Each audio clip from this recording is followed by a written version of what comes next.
새벽 기도에 오신 성도님들을 주님의 이름으로 환영하고 축복합니다. 오늘은 마태복음 5장 13절에서 20절의 말씀을 가지고 세상의 빛이요 소금이라 라는 제목으로 하나님 말씀을 나누겠습니다. 제가 먼저 성경 봉독해 드리겠습니다. 너희는 세상의 소금이니 소금이 만일 그 맛을 잃으면 무엇으로 짜게 하리요? 후에는 아무 쓸데없어 다만 밖에 버려져 사람에게 밟힐 뿐이라. 너희는 세상의 빛이라. 산 위에 있는 동네가 숨겨지지 못할 것이요. 사람이 등불을 켜서 말 아래 두지 아니하고 등경 위에 두나니 이러므로 집안 사람 모든 사람에게 비치느니라. 이같이 너희 빛이 사람 앞에 비치게 하여 그들로 너희 착한 행실을 보고 하늘에 계신 너희 아버지께 영광을 돌리게 하라. 내가 율법이나 선지자를 폐하러 온 줄로 생각하지 말라. 폐하러 온 것이 아니요 완전하게 하려 함이라. 진실로 너희에게 이르노니 천지가 없어지기 전에는 율법의 1.1획도 결코 없어지지 아니하고 다 이루리라. 그러므로 누구든지 이 계명 중에 지극히 작은 것 하나라도 버리고 또 그같이 사람을 가르치는 자는 천국에서 지극히 작다 일컬음을 받을 것이요. 누구든지 이를 행하며 가르치는 자는 천국에서 크다 일컬음을 받으리라. 내가 너희에게 이르노니 너희 의가 서기관과 바리새인보다 더 낫지 못하면 결코 천국에 들어가지 못하리라. 아멘. 어렸을 때 아버지 회사에 가면 벽에 이렇게 사운이 걸려 있었습니다. 거기에는 이런 글귀가 있었는데 꼭 필요한 사람이 되자. 어느 공동체에 있든 그 공동체를 위해서 정말 필요한 한 사람이 있습니다. 그 사람이 그 공동체에 없으면 그 공동체가 어려움이 생길 정도로 큰 역할을 하는 사람일 것입니다. 방송을 보면 초창기 유재석 씨가 예능에 있어서 큰 인기를 끌면서 그것을 보면서 저분이 그렇게 매력적으로 다가오지 않는데 어떻게 인기를 끌 수 있을까? 인기가 왜 이렇게 많이 있을까라고 궁금한 적이 있었습니다. 나중에 듣게 된 것은 유재석 씨가 MC를 볼 때 자기가 매력적으로 드러나는 사람이 아니라 방송에 출연한 주변 사람들을 매력적으로 드러내는 능력을 가진 사람이라고 알게 되었습니다. 이와 마찬가지로 하나님은 우리를 하나님의 자녀로 부르실 때 꼭 필요한 빛과 소금이 되라라고 말씀하셨습니다.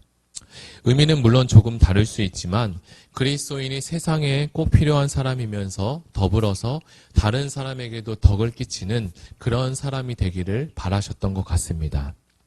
그런 의미에서 세상의 소금으로 세상의 빛으로 우리를 하나님은 부르셨습니다.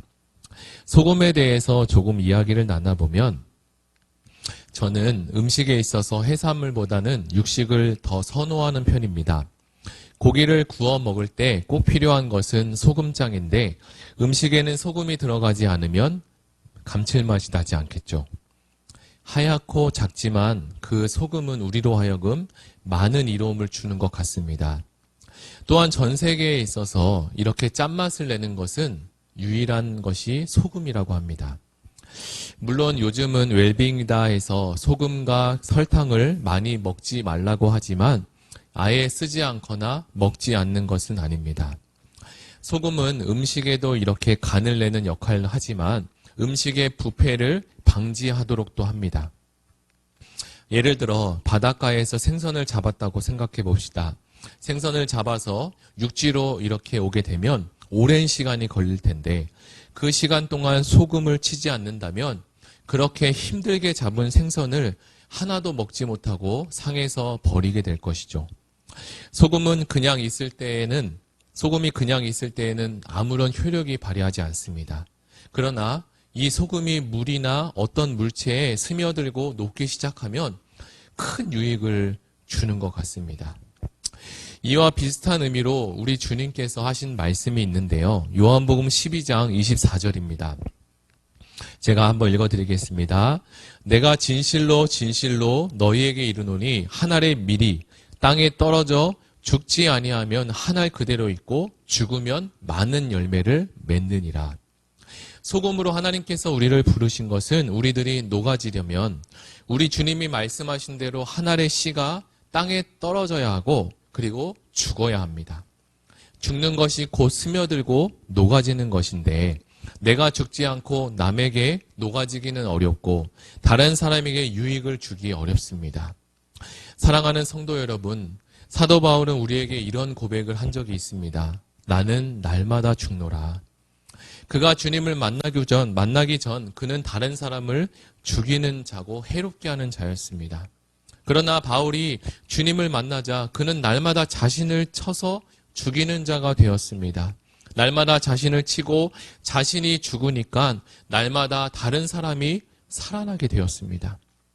예수께서 이 땅에 오셨고 많은 영혼을 섬기고 살릴 수 있었던 것은 그분이 바로 십자가를 지셨기 때문입니다. 우리 주님은 십자가를 지기 전 이미 자신의 생각을 십자가에 다 내려놓으셨습니다. 주님은 자신의 뜻이 아니라 아버지의 뜻대로 살기를 기뻐하셨던 거죠.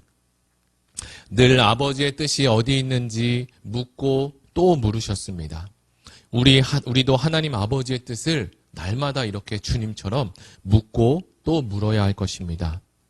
다시 본문으로 돌아가 그 소금이 맛을 잃었다라고 성경은 말하는데 소금이 맛을 잃으면 어떤 일이 벌어질까요? 아무 쓸모가 없어서 밖에 버려지게 됩니다. 소금이 짠맛을 내지 못하면 녹여들고 스며들어서 자신의 역할을 하지 못하고 그 소금은 아무런 쓸모가 없어서 당연히 밖에 버려지게 되는 거죠. 또한 하나님은 우리에게 소금의 역할만 말씀하지 않으시고 세상의 빛이다라고 말씀하셨습니다. 소금이 녹아지고 스며드는 것이라면 이 빛이라는 것은 어떤 것을 밝히고 비추는 역할을 합니다. 지금은 이렇게 형광등도 나오고 LED등도 나와서 낮이나 밤이나 환한 곳에서 아주 자유롭고 편하게 책도 읽고 일도 할 수 있습니다. 그러나 제가 어릴 때만 해도 학교에서 공부를 하다 보면 정전이 되어 온 교실이 다 깜깜하게 어둡게 된 적이 많이 있었습니다. 물론 학생들은 그런 시간이 너무나 재미있고 즐거웠습니다. 그러나 지금은 전기가 더 발전되고 좋아져서 그런 일이 거의 없습니다. 얼마 전 저는 청년들의 고독사와 우울증 그리고 무기력증에 빠진 이야기를 본 적이 있습니다. 그 청년은 직장을 잃고 하는 일마다 되는 일이 하나도 없었습니다. 정말 그 청년은 누가 봐도 꿈을 다 잃어버린 것 같아 보였습니다. 그래서 월세도 계속 밀리고 나중에는 이것을 감당하지 못해서 그 집에서 뛰쳐 도망가게 되었습니다. 집주인이 그 사실을 알고 그 집의 문을 열고 그곳에 들어가 보니까 세상에 온 집안이 다 쓰레기 더미로 음식물과 쓰레기가 온갖 가득했습니다. 그 청년은 몸과 마음이 어두워졌기 때문에 삶의 빛이 하나도 없었던 것입니다. 희망과 소망이 없는 그에게 필요한 것이 바로 하나님 말씀의 복음입니다. 예수님은 구약의 암흑기 때 어찌 보면 영적으로 신학적으로 가장 어두울 때 바로 이 땅에 빛으로 오셨습니다. 빛이 희미해지면 어둠이 찾아오게 되는데요. 아침에 해가 동쪽에서 뜨면 아주 환하게 비치다가 시간이 지나 서쪽으로 지게 되면 점점점 노을이 지고 어두워지게 됩니다. 예수님은 우리를 구원하시고 우리를 살리기 위해 복음의 빛을 들고 이 땅에 오셨습니다. 그 빛은 예수님만 가지신 것이 아니라 예수를 믿는 우리에게도 복음의 빛을 나눠주고 전해주셨습니다. 이제 우리는 이 땅에 희망이 없고 소망이 없는 청년과 그리고 영혼들을 향해 복음의 빛을 밝게 비치는 역할을 감당하면 좋겠습니다. 주님은 우리에게 이렇게 말씀하십니다. 너희는 세상의 소금이고 세상의 빛이다 라고 말입니다. 세상의 소금이 되라 라고 말씀하신 것이 아니라 너희는 세상의 소금이다, 소금이 되었다 라고 말씀하셨습니다. 그 말은 이 우리의 정체성과 우리의 본분을 하나님께서 우리에게 분명히 말씀해 주시고 우리의 사명을 직시하며 복음의 빛과 그리고 세상의 소금의 역할을 잘 감당하는 우리 모든 사람들이 되기를 주님이 원하셨습니다. 사랑하는 의왕우리교회 모든 성도님들이 이러한 성도님이 되시기를 예수님의 이름으로 축복합니다. 우리 다 같이 들은 말씀을 생각하며 기도하기를 원하는데요. 나라와 민족을 위해서 기도해 주시고 그리고 가지고 오신 개인 기도 제목을 위해서 우리 들은 말씀을 가지고 다 같이 기도하시겠습니다.